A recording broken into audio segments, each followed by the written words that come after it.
Il est 16h37 et 12 secondes, l'heure du goûter, blague à part.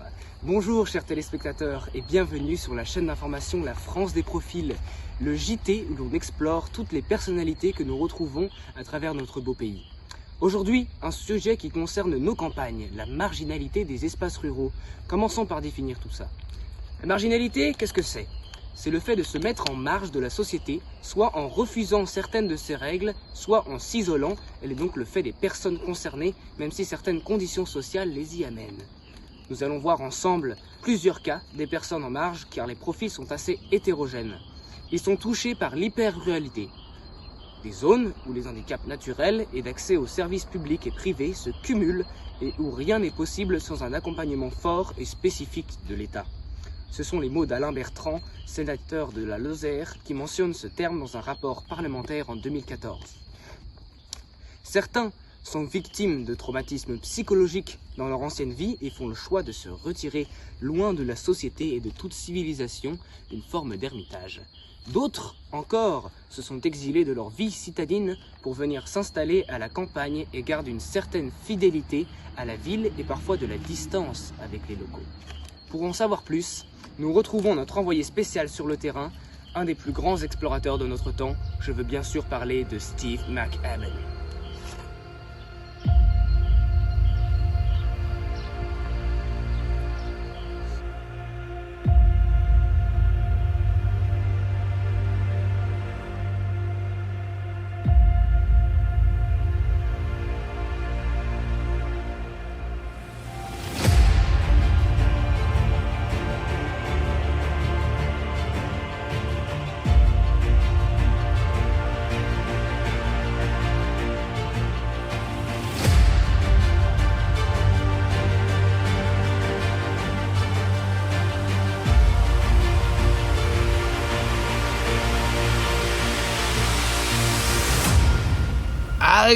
I'm Steve.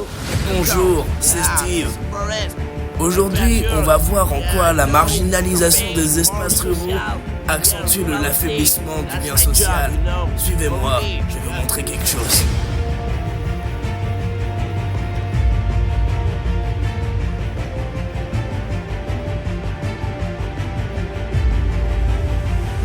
Youpi!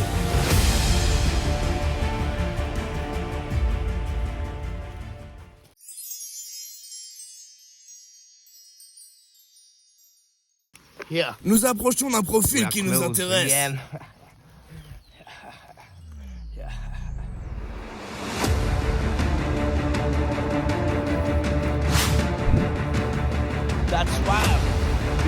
Cette forêt est remplie de plantes.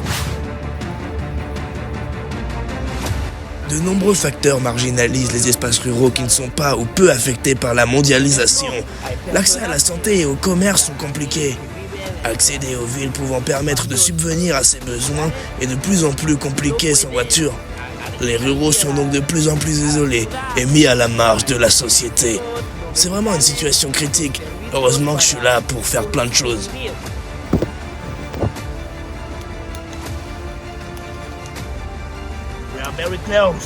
Je sens qu'une étude de cas ne tardera pas. La marginalisation des espaces ruraux. C'est génial. J'adore ça. J'adore la marge. Vive les... C'est très frais.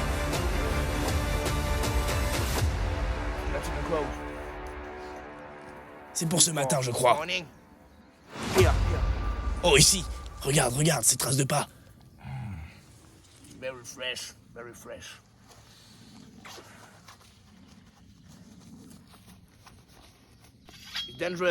C'est dangereux.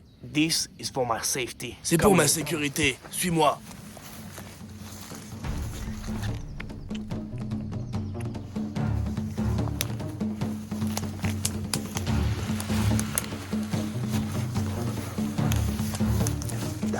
Get down.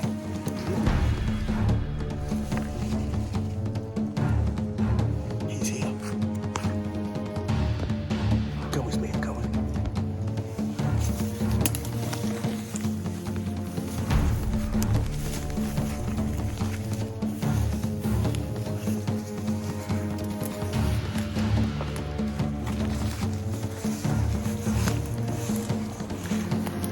Calme maintenant.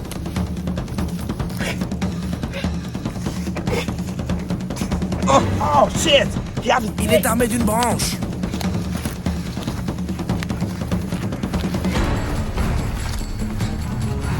Oh, il y a mon avis. I always avoir une carotte de secours. Help!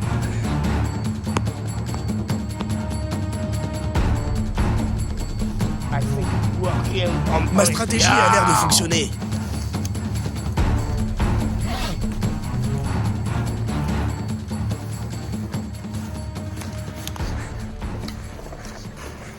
Yeah. Yeah, we are friends now. Cheers. Ah, c'est toujours comme ça avec moi.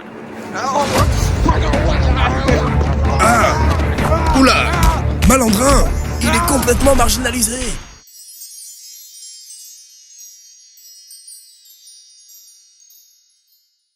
Let's go. J'ai pu parler quelques instants avec lui et maintenant...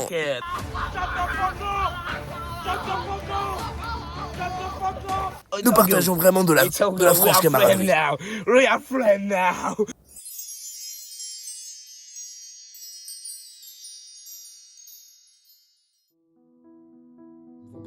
Mon nom est Balthazar.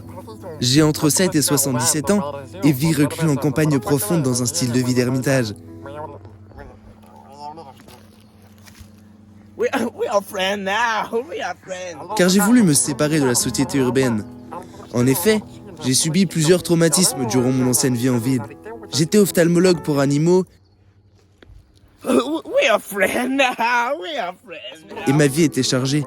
J'ai fait un burn-out comme environ 35% des salariés français, dont 13% sont d'ailleurs en burn-out sévère.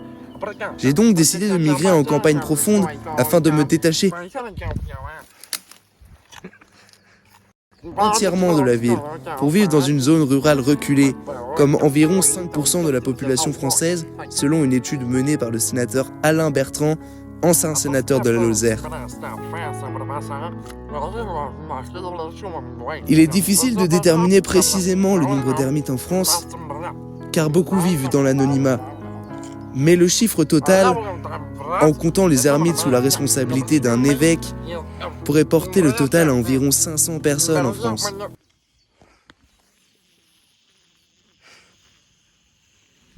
Nous, les ermites, nous trouvons principalement dans des régions offrant des conditions propices à la vie en solitude.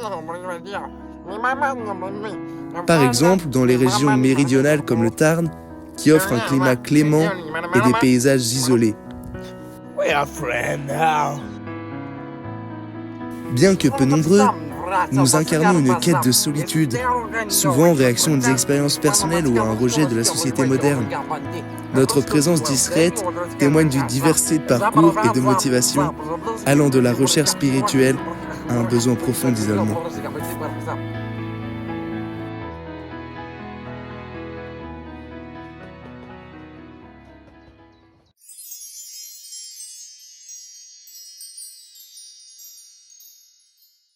Approche, mon vieil ami.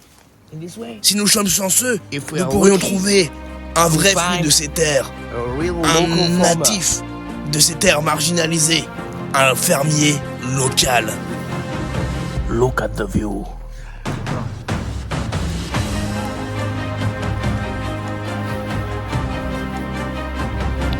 Marche!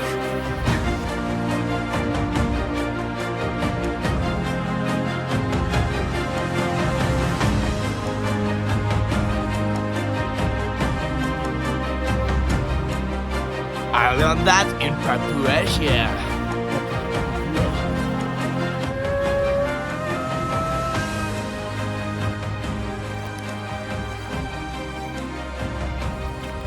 C'est par ici.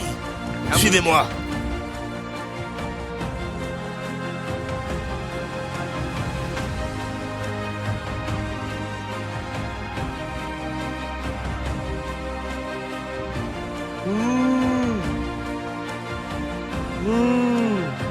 It means we are friends, vache.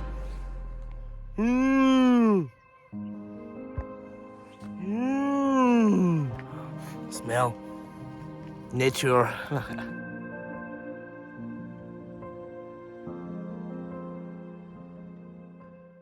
Yeah.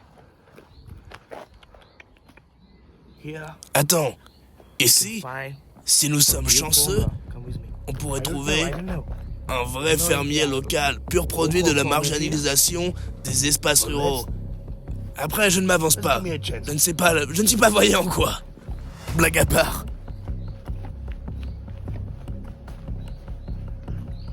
Ferme de le Cré. Ça veut dire marginalisation des espaces ruraux en papou. In Papouasia.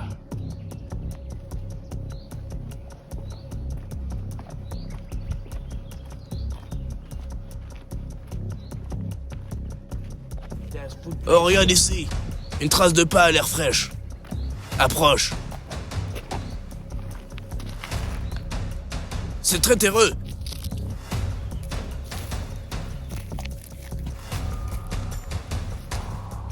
Local farm. Ça sent le local farmer. Le fermier local. C'est sûrement là. Chut. Approchons.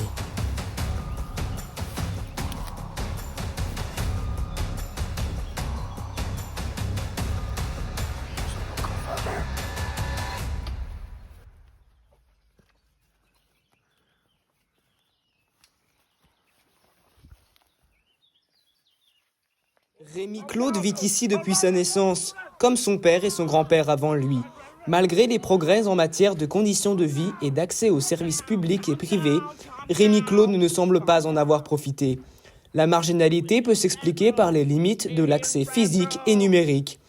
Vivant dans la diagonale du vide, une zone avec une densité de seulement 30 habitants par kilomètre carré, il a également peu de contacts. Selon le Centre d'observation de la société, environ 11 millions de personnes vivent seules en France. Cela concerne 27% des hommes de plus de 80 ans, comme Rémi Claude. J'ai pu parler quelques instants avec lui et maintenant, nous partageons vraiment de la franche camaraderie. Selon les régions, dans un jour donné de la semaine, 10 à 20% de la population en zone rurale ne quitte pas son domicile. Les difficultés de déplacement posent également le problème, comme des gares TER éloignées, une mobilité reposant essentiellement sur l'usage de la voiture, des transports sur demande marginaux et onéreux. De plus, il existe une fracture numérique génératrice d'inégalités d'accès. D'après un rapport de la Cour des comptes publié en mars 2019, l'état de la couverture mobile 4G est inégal. Dans les départements ruraux, seulement 57,1% du territoire est couvert. Voilà pourquoi Rémi Claude peut être considéré comme en marge de la société. Bon, bah, moi, il faut que j'aille au médecin, parce que moi, il va pharyngite. Du coup, bah, bon, ouais, on va éviter. Rémi Claude ne possédant en plus pas de voiture, il devra marcher jusqu'au village voisin, situé à plus de 15 km de là. Rappelons que dans les espaces ruraux, les déplacements pour accéder à un service ou exercer une activité sont réalisés essentiellement en voiture. Ce sont près de 2/3 des kilomètres parcourus pour les déplacements quotidiens selon l'étude de 2012 du Centre d'analyse stratégique. Nous rencontrons maintenant Charles Hubert du Soja. Il est considéré comme néo-rural. Les néo-ruraux sont ceux qui partent de la ville pour s'installer dans un milieu rural. Les motivations d'installation des néo-ruraux sont les suivantes. Bénéficier d'une meilleure qualité de vie ou bien se reconvertir professionnellement ou alors retrouver ses racines familiales. Les néo-ruraux comptent une majorité de retraités.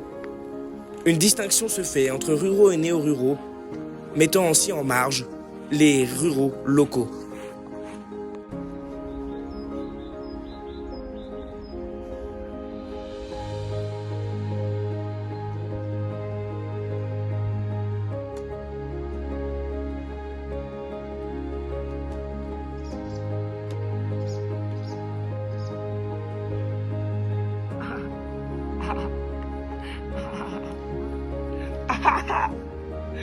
Ah, sacré toutou.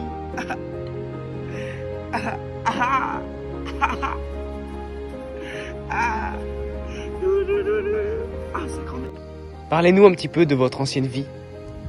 Dans une ancienne vie, j'étais pharmacien dans le 16e arrondissement de Paris. Seulement, après la crise Covid, la demande devenait gargantuesque, à en tomber des nues et j'ai fait un burn-out.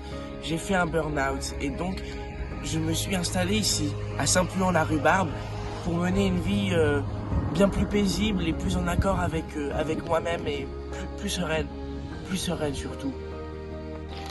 Est-ce que vous avez un petit peu pris contact avec les locaux? À vrai dire, non, pas beaucoup. En effet, ils sont, assez rustiques. Au final, nous ne sommes pas réellement les mêmes habitants du même village. En effet, ils sont terreux et puis il n'y a pas grand monde en réalité. Il n'y a pas grand monde. Et comment vous faites pour le travail? Pour travailler, en tout cas, je ne retourne pas à Paris, loin de là. J'ai opté pour quelque chose qui est apparu et qui s'est démocratisé lors de la crise Covid, le télétravail. Je peux travailler depuis chez moi avec des laboratoires pharmaceutiques en l'occurrence, et pour pouvoir travailler sans avoir à me déplacer, ce qui fait que je profite toujours de ma petite campagne. Merci à tous d'avoir suivi cet épisode. Nous nous retrouvons la semaine prochaine pour commenter la Coupe du Monde de lancer de tronc au village de Saint-Glandu-les-Errants. Catcha!